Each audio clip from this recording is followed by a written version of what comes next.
ओम शांति। ओम शांति। आज बाबा के 7/10/2022 के महावाक्य। बाबा कहा, मीठे बच्चे जी बाबा, बाप तुम्हें ज्ञान की कस्तूरी देते हैं तो ऐसे बाप पर तुम्हें कुर्बान जाना है। माता पिता को फॉलोकर पावन बनाने की सेवा करनी है। बाबा ने कहा, मीठे बच्चे में बाप तुम्हें ज्ञान की कस्तूरी देते हैं तो ऐसे बाप पर तुम्हें कुर्बान जाना है। माता पिता को फॉलो कर पावन बनाने की सेवा करनी है। प्रश्न दिया बाबा, जो तकदीरवान बच्चे हैं उनकी निशानी क्या होगी? उत्तर दिया है, तकदीरवान अर्थात वक्ता और बच्चे अच्छी रीति पढ़ेंगे और पढ़ाएंगे, वह पक्के निश्चय बुद्धि होंगे, कभी भी बाप का हाथ नहीं छोड़ेंगे, धंधे आदि में रहते ये कोरस भी उठाएंगे और बहुत खुशी में रहेंगे। परंतु जिनकी तकदीर वो नहीं है वह लॉटरी मिलते हुए भी गवा देंगे। सुना बाबा की बात है। बाबा ने कहा, जो पक्के निश्चय बुद्धि है ना, कभी भी बाप का हाथ नहीं छोड़ेंगे, धंधे आदि में रहते हुए ये कोरस उठाएंगे, बहुत खुशी में रहेंगे। परंतु जिनकी तकदीर वह नहीं है वह लॉटरी मिलते हुए भी गवा देंगे। गीत आया है, भोलेनाथ से निराला कोई नहीं। ओम शांति। भोला कहा जाता है उनको जो कुछ भी नहीं जानते। अभी बच्चे जानते हैं कि बरोबर हम मनुष्य कितना भोले थे, कितना भोले थे ना, माँ कितना भोला बना देती है। यह भी नहीं जानते कि बाप कौन है। हम भी कित जाना करते बाप कौन है, हम कौन, हाँ बाप कौन है कि जाना करते। देवता ने भगवान कहा करते, जिसकी पूजा करा करते, तो बाप कहकर पुकारना और जानना नहीं है। फिर यह भी मालूम नहीं हो कि बाप से क्या प्रॉपर्टी मिलती है, तो भोला कहेंगे ना। भोला कहो, बुद्धू कहो, बात एक ही है। इस समय सब बेअकल बन पड़े हैं, उनको फिर बेअकली का भी घमंड है। इस समय दुनिया बेअकल बन पड़े हैं, वो भी बेअकली का बहुत घमंड है। तो बच्चे, तुम बाप को जानते हो और उनसे सुन रहे हो, बाकी आत्मा को देही अभिमानी बनने की मेहनत करनी है। बाप खुद बैठ सिखाते हैं कि हे आत्मा, देही अभिमानी बनो। अब अपने को पारलौकिक बाप के बच्चे निश्चय करो। लौकिक बाप को तो जानते हो, बाकी तुम इतने भोले हो जो पारलौकिक बाप को नहीं जानते हो। अब तुम बच्चों की बुद्धि में बैठा है, यह बातें परम पिता परमात्मा समझाते।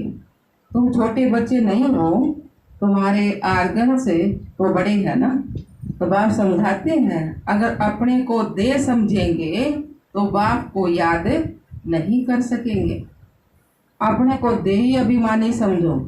बच्चे बाप शरीर को नहीं, आत्मा को कहते। बाबा रोज कहेगा ना बच्चे, तो बच्चे बाप शरीर को नहीं कहते, आत्मा को कहते हैं। और बच्चे आत्माएं सब शिव को, परमात्मा को बाबा कहते हैं। किसी आत्मा को वह ब्रह्मा को नहीं कहते। बाबा ने बताया, किसी आत्मा को वह ब्रह्मा को नहीं कहते, यह भी उनका बच्चा है। अब तुम जानते हो कि हमारा बेहद का बाप इनमें आया है। बाबा ब्रह्मा, शिव बाबा ब्रह्मा बाबा में आया है ना, तो बाप को याद करना पड़े, 84 के चक्कर को भी याद करना पड़े। यह बेहद का 5000 वर्ष का नाटक है ना, तुम एक्टर हो। अब तुमको ड्रामा के आदि मध्य अंक का मालूम पड़ा है ना, तो सारा चक्कर बुद्धि में फिरना चाहिए। तुम्हारा नाम कितना बाला है, सौदर्शन चक्रधारी। फिर भविष्य में तुम चक्रवर्ती राजा बन जाते हो। 84 जन्मों की कहानी चक्कर में सिद्ध होती है। तुम अब बाप के बने हो ना, यह स्मृति में रखना है। जितना अंधों की लाठी बनेंगे ना, उतना बाप समझेंगे यह रहम दिल है। कहते हैं ना, रहम करो, मेहर करो, तुम जानते हो कि बाप कौन सी मेहर करते हैं। बाप मिला है तो कितनी खुशी होनी चाहिए। अब तुमको पैरों पर खड़ा रहना है। जैसे कहते कहते हैं ना कि सेंटर अपने गांव पर सॉरी सेंटर अपने पाँव पर खड़ा हो, तो तुमको भी अपने पाँव पर खड़ा रहना है। सेंटर अपने पाँव पर खड़ा हो तो तुमको भी अपने पाँव पर खड़ा रहना है। ऊंचे तो ऊंचा पुरुषार्थ करना, तेज पुरुषार्थ। Follow father mother. लौकिक में बच्चे बाप को फॉलो कर पतित बन जाते हैं ना, तो यह तो पारलौकिक बाप के लिए कहा जाता है। उनकी श्रीमत पर चलना है। बाबा मम्मा को देखो, धंधा क्या है? पतितों को पावन बनाने का। और धर्म पिताएं जब आते हैं ना, तो उनके धर्म की आत्माएं ऊपर से आती हैं। वहाँ कन्वर्ट करने की बात नहीं है, यहाँ कन्वर्ट करना है। परम धाम ऊपर तक को ना कन्वर्ट करने की बात, यहाँ तो शूद्र को ब्राह्मण बनाना है। इसके लिए तुमको मेहनत करनी पड़ती है ना।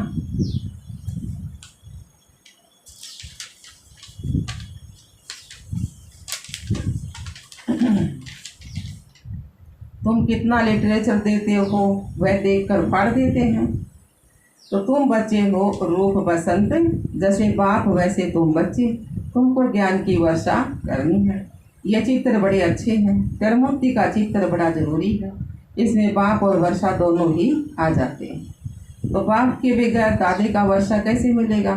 श्री कृष्ण का चित्र सबको अच्छा लगता है ना, बाकी 84 जन्मों की लिखित अच्छी नहीं लगती है। उनको चित्र अच्छा लगता है, तुमको भी चित्र अच्छा लगता है, क्योंकि तुमको बाप ने कहा है आत्म अभिमानी भव। तुम अपने को विचित्र समझते हो, तो याद भी विचित्र परमात्मा को ही करते हो।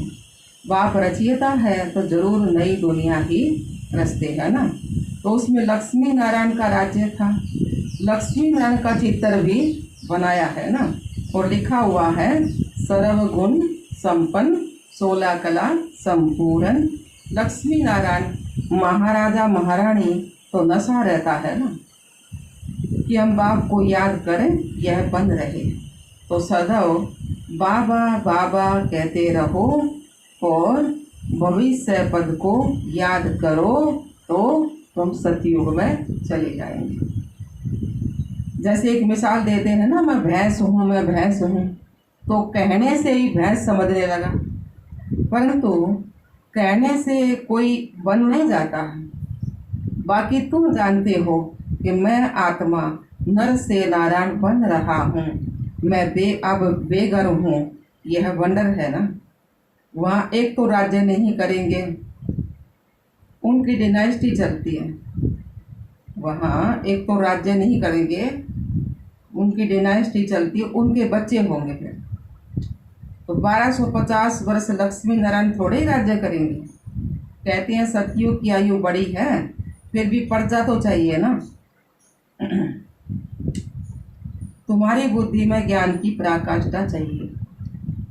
तुम किसके आगे विचित्र रखकर समझाओ कि भारत पहले क्या था? स्वर्ग था, अब पुरानी दुनिया नरक है। तो ये पक्का होना चाहिए कि हम स्वर्गवासी थे, अब नरकवासी बने हैं, और फिर स्वर्गवासी बन रहे हैं। अब नरकवासी हैं, फिर स्वर्गवासी बन रहे हैं। सतयुग में लक्ष्मी नारायण और त्रेता में फिर किसका राज्य होगा? राम और सीता का राज्य था।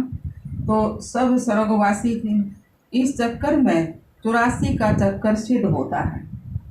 झाड़ में फिर कैसे पूजनीय से गिरते हैं और फिर पुजारी बनते हैं ना, यह सिद्ध होता है। तुम कहते हो इस समय सभी नास्तिक हैं, क्योंकि बाप को नहीं जानते। अब तुम जानते हो कि सब कब्रिस्तान में पड़े हैं। तुम बच्चे गुप्त हो। अंग्रेजी में अंडरग्राउंड कहते हैं ना, तो वहाँ कोई अंडरग्राउंड नहीं है। बाबा ने क्या? अंडरग्राउंड तुम हो। अब कोई ना जानता ना कि ये ओम शांति जाके रहा है अंडरग्राउंड, परंतु तुमको कोई जानते नहीं। यहाँ सम्मुख बैठे हो तो मजा आता है ना। बेहद का बाप परम धाम से आकर इनमें प्रवेश करके फिर पढ़ाते। चक्कर का राज समझाते हैं। बाकी बाकी सवारी सारा दिन नहीं होती है ना, सारा दिन शिव बाबा घर माँ बाबा नहीं आते ना। बाप कहते हैं मैं सर्विस करता हूँ, बच्चों का नाम निकालने के लिए मैं प्रवेश करता हूँ। तो बाप कहते हैं बच्चे सब दर्शन चक्करधारी भव, शंखधारी भव। तुमको ज्ञान का शंख बजाना है ना इस मुख से। शंख कहो मुरली कहो बात एक ही है। उन्होंने श्री कृष्ण को मुरली दिखाई है, फिर शास्त्रों में काठ की मुरली दिखा दी ना, थी कौन सी मुरली? ज्ञान की। तो श्री कृष्ण को रतन जड़ित मुरली बजाते हैं खेल पाल करने के लिए, वहाँ ज्ञान की मुरली नहीं है सतयुग।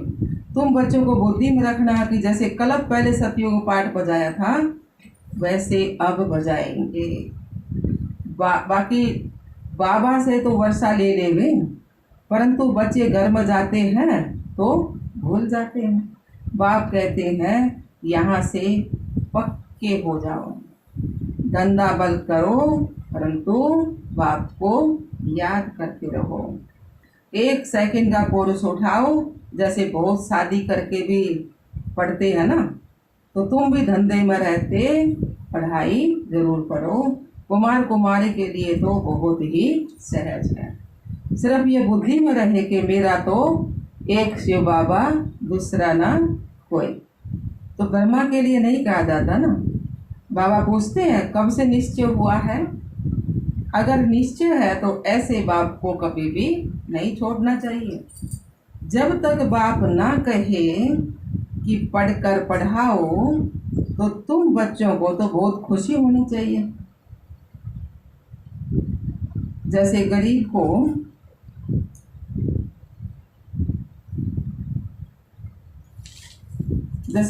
को लॉटरी मिलती है तो पागल भी हो जाते हैं ना, परंतु यहाँ तो बच्चे धंधे में जाकर भूल जाते हैं। तो बाबा समझते हैं कि इतनी बड़ी लॉटरी दी परंतु पागल हो गए। तो बाबा का तकदीर में नहीं है। तब कहा जाता है बख्तावर देखना हो तो यहाँ देखो। तो बाबा तो कहते कलम के बाद बाबा मिला है, बाबा बाबा कहते रहो, सवेरे उठकर याद करो। तो प्यारी वस्तु है ना, उन पर कुर्बान जाते। हम भी बाबा पर कुर्बान जाते हैं ना। अगर जो प्यारी चीज़ होगी तो उस पर कुर्बान जा है ना, तो हम भी बाबा पर कुर्बान जाती। ये ज्ञान कस्तूरी है ना। तो बाबा का हम हैं भारत का बेड़ा पार करने वाले, सत्यनारायण अमरनाथ की कथा, तीजरे की कथा सुनाने वाले। तो सच्चे बाप के सच्चे ब्राह्मण बच्चे तो अंदर में कोई खोट नहीं होनी चाहिए। खोट होगी तो ऊंचे पद नहीं पा सकेंगे। अच्छा जी बाबा, मीठे मीठे सिकलदे बच्चों प्रति माता पिता बाप दादा का याद प्यार और गुड मॉर्निंग। रूहानी बाप की रूहानी बच्चों को नमस्ते। हम रूहानी बच्चों की रूहानी बाप दादा को याद प्यार गुड मॉर्निंग, नमस्ते नमस्ते नमस्ते। हम बाबा के बच्चे सदा रहें हंसते और हंसाते। शुक्रिया मीठे बाबा, शुक्रिया बाबा। अच्छा, रात्रि क्लास और है 28/3/68 की।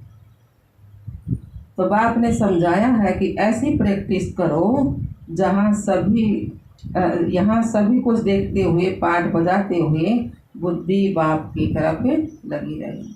जानते हैं पुरानी दुनिया तो खत्म हो जानी है, इस दुनिया को छोड़ हमको अपने घर जाना है। यह ख्याल और कोई की बुद्धि में नहीं होगा और कोई भी यह समझते नहीं। हम तो समझते हैं कि यह दुनिया अभी बहुत चलनी है।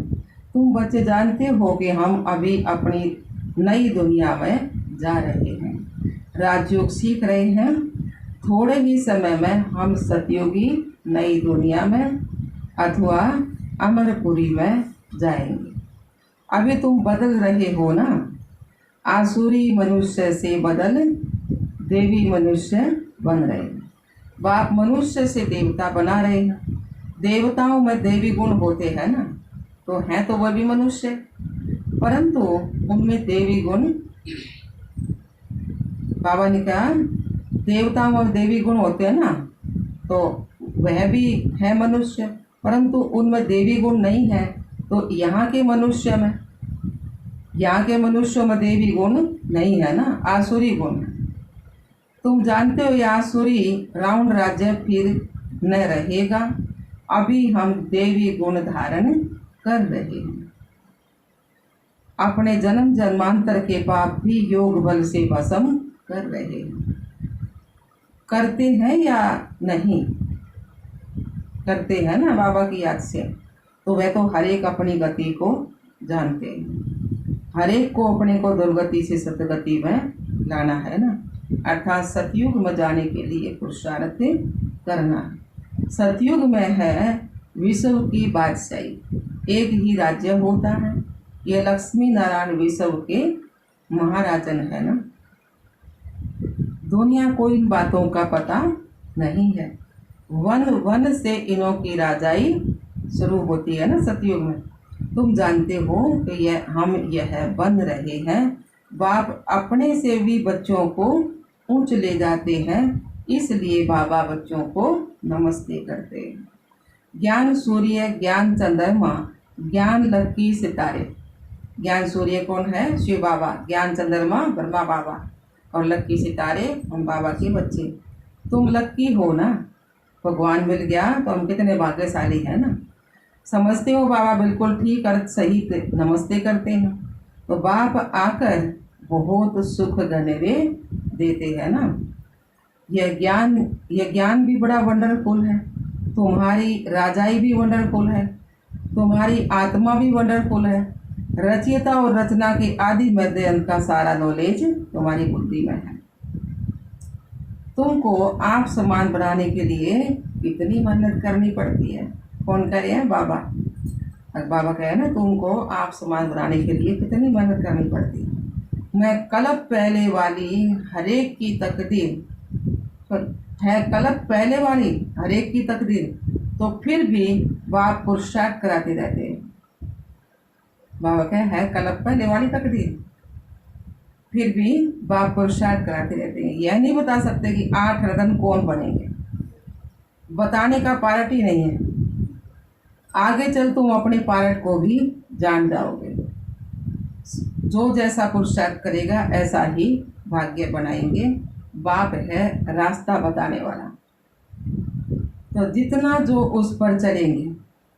इनको तो सूक्ष्म वतन में देखते ही हैं। प्रजापिता ब्रह्मा साथ में बैठा है। ब्रह्मा से विष्णु बनना सेकंड का काम है ना। तो विष्णु से ब्रह्मा बनने में कितने हजार वर्ष लगे? 5000 वर्ष लगे ना। तो बुद्धि से लगता है बात तो बरोबर ठीक है। भल त्रिमूर्ति बनाते हैं ब्रह्मा विष्णु शंकर, परंतु ये कोई नहीं समझते होंगे कि अभी तुम समझते हो। बाबा ने कहा ना बल त्रिमूर्ति तो बनाते हैं ब्रह्मा विष्णु शंकर, परंतु यह नहीं समझते होंगे कि भाई यह कोई नहीं समझता ना भाई ब्रह्मा विष्णु शंकर कौन है, ये चक्कर ना समझते ना। तो अभी तुम समझते हो। तुम कितने पद्मा पदम भाग्यशाली बच्चे हो। वे त्रिमूर्ति बनाओ है ना, तो ब्रह्मा के 3 मूल आधे हैं, त्रिमूर्ति होगी। तो बाबा ने कहा कि है ये ब्रह्मा विष्णु शंकर, हमने तो पता लग गया ना त्रिमूर्ति ये है ब्रह्मा विष्णु शंकर, परंतु ये कोई नहीं समझते होंगे ना ये बात को। अभी बाबा के बच्चे समझते हैं। तुम कितने पद्मा पदम भाग्यशाली बच्चे हो। देवताओं के पाँव में पदम दिखाते हैं ना, भक्ति मार्ग में दिखाओ है ना देवताओं के पैर में पदम। तो पद्मा पदमपति नाम भी वाला है। पदमपति बनते भी गरीब साधारण ही है। करोड़पति तो कोई यहाँ आते ही नहीं। 5-7 लाख वाले को तो साधारण कहेंगे ना इस समय। तो इस समय 20-40 हजार तो कुछ है नहीं। बाबा ने कहा इस समय 20-40 हजार तो कुछ नहीं है ना। पदमपति कोई है सो भी एक जन्म के लिए करके थोड़ा ज्ञान लेंगे, समझ कर सवा तो नहीं करेंगे ना, समझ कर सवा तो नहीं करेंगे, सभी कुछ सवा करने वाले थे जो पहले आए। तो फट से सभी का पैसा काम में लग गया। गरीबों का तो लग ही जाता है ना। साहूकारों को कहा जाता है अभी सर्विस करो, ईश्वरीय सर्विस करनी है तो सेंटर खोलो, मेहनत भी करो, देवी गुण धारण भी करो, बाप भी गरीब निवाज कहलाते हैं ना। तो भारत इस समय सभी से गरीब है ना। भारत की ही सभी से जास्ती आदमशुमारी है, क्योंकि शुरू में आई है ना, सबसे ज्यादा भारत में ही है ना। तो जो गोल्डन एज में थे वही अब आयरन एज में आए। सतयुग में थे ना गोल्डन एज, सोने की सी आत्मा थी, तो वे एक आत्मा उनकी लोहे जैसी होगी ना, आयरन एज में आ गई। एकदम गरीब बन पड़े, खर्चा करते करते सभी खत्म कर दिया। भक्ति मार्ग में नीचे उतरते उतरते खर्चा करते करते सब क्यों खत्म कर दिया। तो बाप समझाते हैं अभी तुम फिर से देवता बन रहे हो। निराकार गोड़ तो एक ही है ना, बलिहारी एक की ही है। दूसरों को समझाने में तुम कितनी मेहनत करते हो, कितने चित्र बनाते हो, आगे चलकर अच्छी रीति समझते जाएंगे। ड्रामा की टिक टिक तो चलती रहती है, इस ड्रामा की टिक टिक को तुम ही जानते हो। सारी दुनिया की एक्ट हूबहू एक्यूरेट कलप कलप कलप रिपीट होती रहती है। सारी दुनिया की एक्ट हूबहू वैसा का वैसा एक्यूरेट कलप कलप रिपीट होती रहती है। सेकंड व सेकंड चलती रहती है ना। बाप यह सभी बातें समझाते फिर भी कहते हैं मन मना भाव मुझे याद करो। बाप को याद करो। कोई पानी व आग से पार हो जाते हैं, उससे क्या फायदा है। पानी मर निकल जाएंगे, आग से पार हो जाएंगे, उससे क्या फायदा। इससे कोई आयु थोड़े बड़ी हो जाती है, नहीं ना। सारा किया। अच्छा जी बाबा। मीठे मीठे सिकिलदे रूहानी बच्चों को बाप दादा का याद प्यार और गुड नाइट। हम रूहानी बच्चों की रूहानी बाप दादा को याद प्यार और गुड नाइट। मारगी बाबा तो गुड नाइट। अच्छा, धारणा के लिए मुख्य सार। सच्चा ब्राह्मण बनना है, अंदर में कोई खोट नहीं रखनी है, सौदर्शन चक्रधारी बन शंख ध्वनि करनी है, धंधा करते हुए यह कोरस उठाना। दूसरा पॉइंट है बाप समान रहम दिल बन अंधों की लाठी बनना है, माता पिता को फॉलो करने का उच्च पुरुषार्थ करना है, अपने पांव पर खड़े होना है, किसी को भी आधार नहीं बनाना है।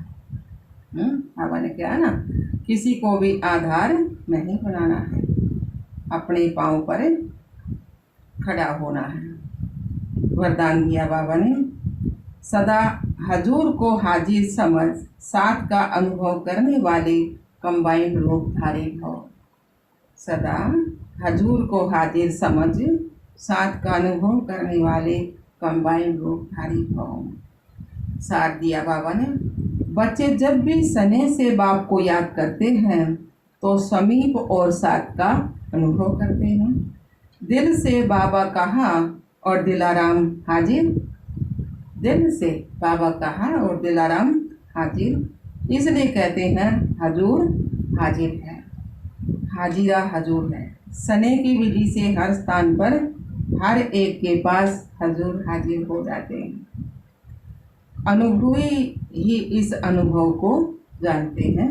गाया हुआ है ना, करण करावन हार, तो करण हार और करावन हार कंबाइंड हो गए। ऐसे कंबाइंड रूपधारी सदा साथ का अनुभव करते हैं। स्लोगन दिया बाबा ने, मन को सदा रूहानी मौज में रखना यही जीवन जीने की कला है। क्या बताया बाबा ने, मन को सदा रूहानी मौज में रखना यही जीवन जीने की कला है। अच्छा, ओम शांति, ओम शांति।